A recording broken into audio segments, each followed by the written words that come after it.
I believe, and I kind of talked about this um on the Anton Daniels channel. I believe that part of what we have going on, and I'm not even having this conversation from a relationship perspective, I'm having this conversation from a logical perspective. I believe that in most instances where women are raising children alone, I believe that that is a form of abuse. Yep, do exactly what you're doing, Molly.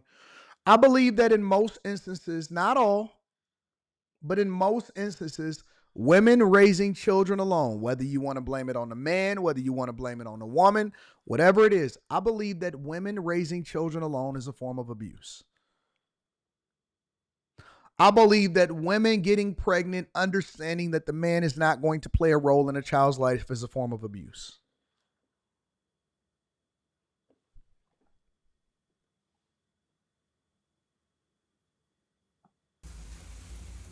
I don't know who needs to hear this, but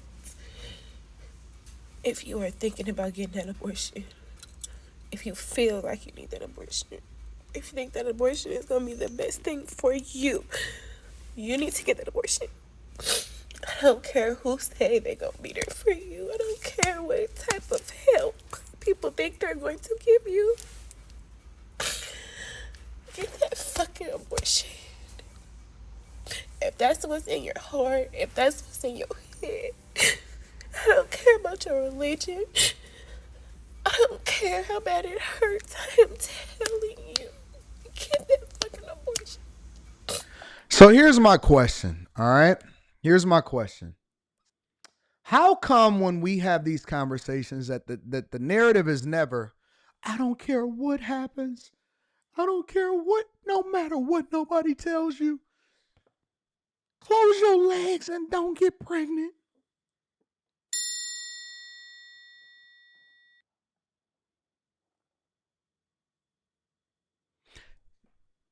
I am getting a flood of emails of people sending me a similar sentiment from people that are from women. Let's just be honest, from women. I don't get zero videos from men about this subject. It's all from women. They are all saying the same thing. It's hard out here. Oh my God, I'm tired of struggling. This and that, so on and so forth.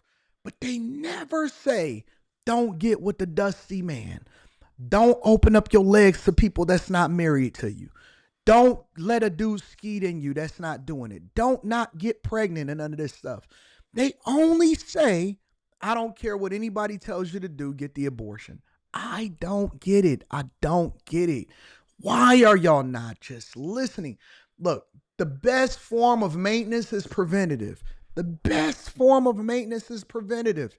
Be careful of who you then lay with, who you hang around, who you put yourself in a position to be. You don't have to be reactive. Forget getting bad news and trying to figure out how you can solve the bad news. Don't even be in a position to get bad news in the first place. We never say, hey, make them use a condom. Don't get pregnant. Vet more effectively. Try to get married before you have a child. None of that stuff. They are always saying, and then they try to use this as, oh my God, see, this is why we need to, my body, my choice, women need choices and all of that other stuff. I don't even care about that right now because that's up to the different states that you live in. You can vote on that. But my thing is, how come we're not having better conversations in the community of how you can prevent? Because let's be clear, this message, in my opinion, is well heard.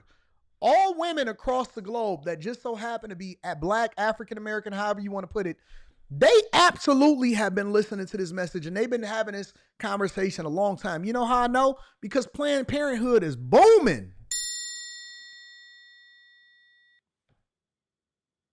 Planned Parenthood is booming.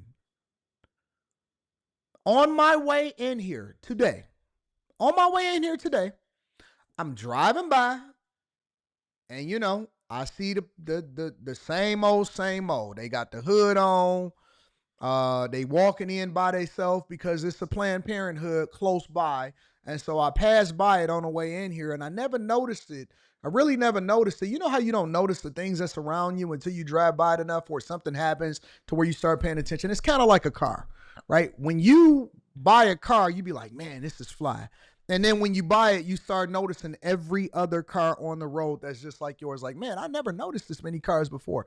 It's just like that. But it wasn't until we started having conversations and the Democrats started saying that my body, my choice, all of this stuff, that I started actually paying attention to the fact that it was one right across the street. Now, every time I drive by it, when I see people going into it, it's the same demographic every single time. It's the same demographic every single time. Never have been in a position to where I had to tell a person, "Oh man, you know you ain't keeping it right. You know you ain't keeping it right." I had one conversation in my entire life. One on my father's grave.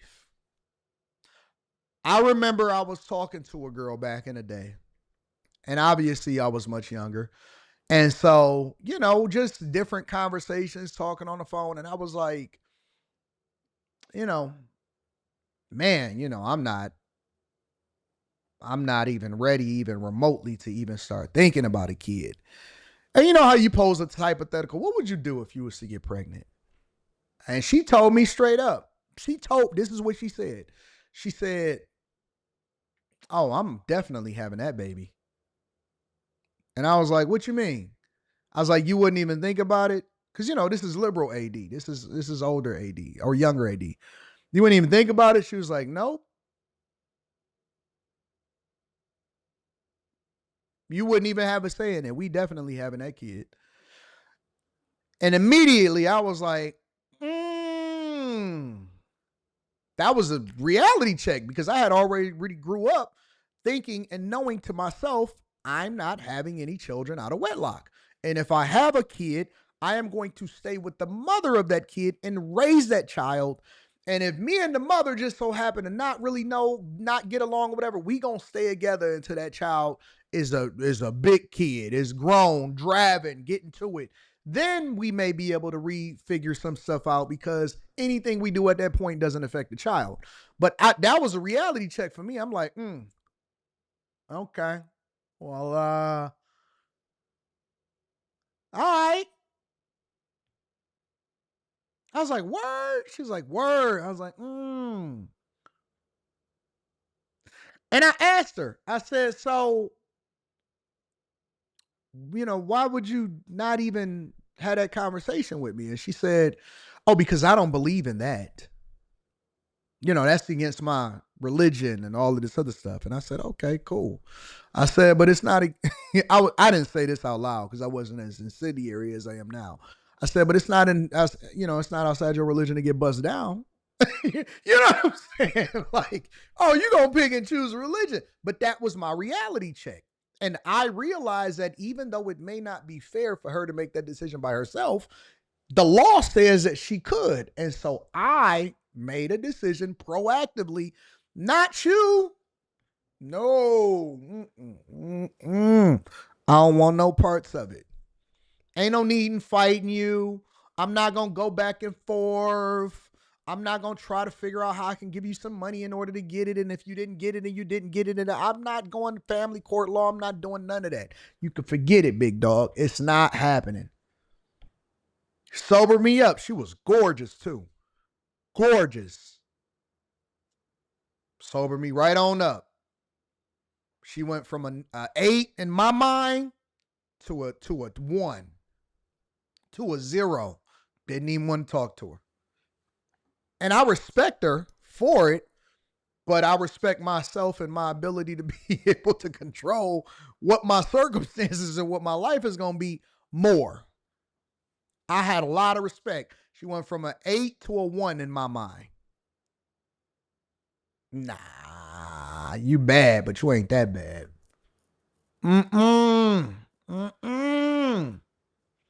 Nope.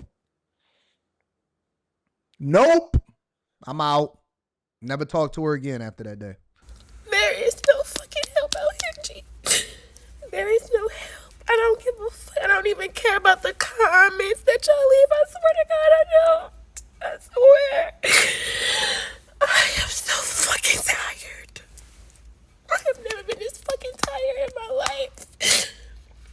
I have been depressed before. I've been suicidal before. Hell, I done had suicide attempts before. I never been this tired in my life. I just want to give up so fucking bad. Get that fucking abortion. If you feel you need that fucking abortion, get that fucking abortion. Because when you are asked out, you have no fucking help, and you have depleted. You have asked everybody. You have went to every corner. You've done everything. Gee, I am fucking working. I make good money. I am not a fucking bum.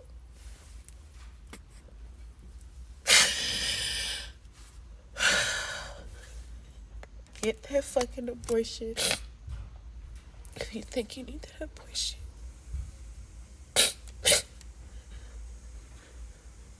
I love my baby so much. And I do not regret having him. But I feel so fucked up for bringing him into this fucking world. This piss poor ass fucking world with these cruel ass people and this shitty ass economy. I don't know why the things happen that happen. Said that because I was apologizing to y'all for cursing, but what I was saying was that, first of all, I'm not going to not curse. All right? I'm not going to not curse. So I don't want to create any false expectations, but I'm going to make a concerted effort to curse less, number one. And number two, when I do, then it's probably going to be a situation where I really got to emphasize a point and I'm fed up, or I got to just really say some stuff.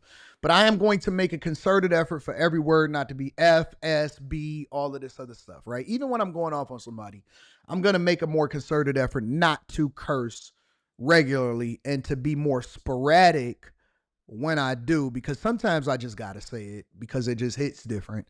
But I'm going to make a better effort to control my tongue because I should be able to control myself more effectively. All right. So let me say that, number one. But number two, do you know how you know when you messed up? Is when the economy is booming and you say you got a good job and you sitting here crying on the internet. And that led me here. I don't know. I don't know why they took my place away. I don't know why they threw my things out of my apartment and I was paying my rent. I don't know why that shit was done to me 2 months after having a C-section. I don't know.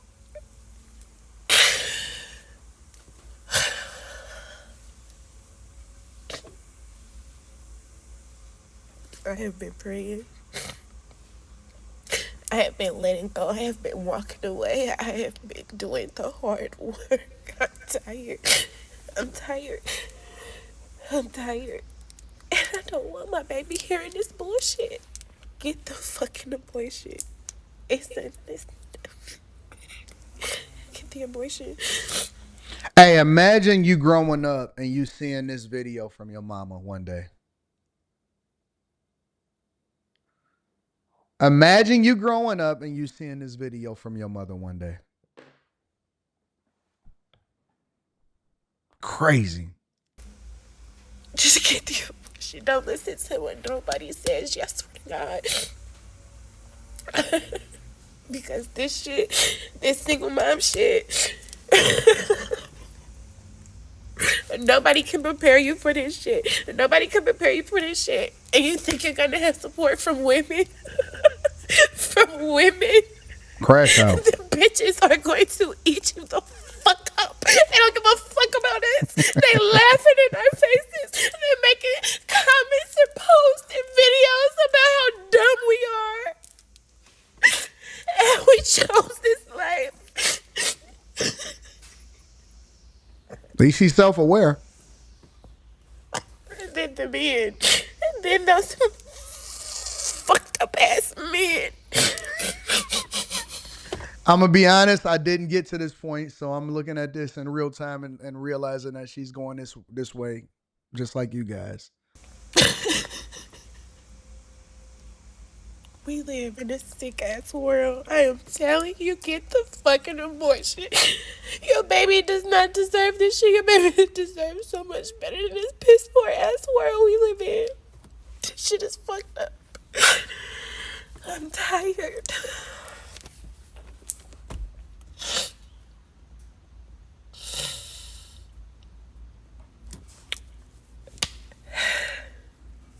I don't have anything positive to say, and I'm not sorry for it.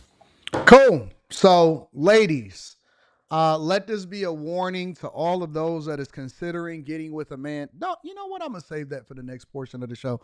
But again, I believe, and I stand on this 10 toes down.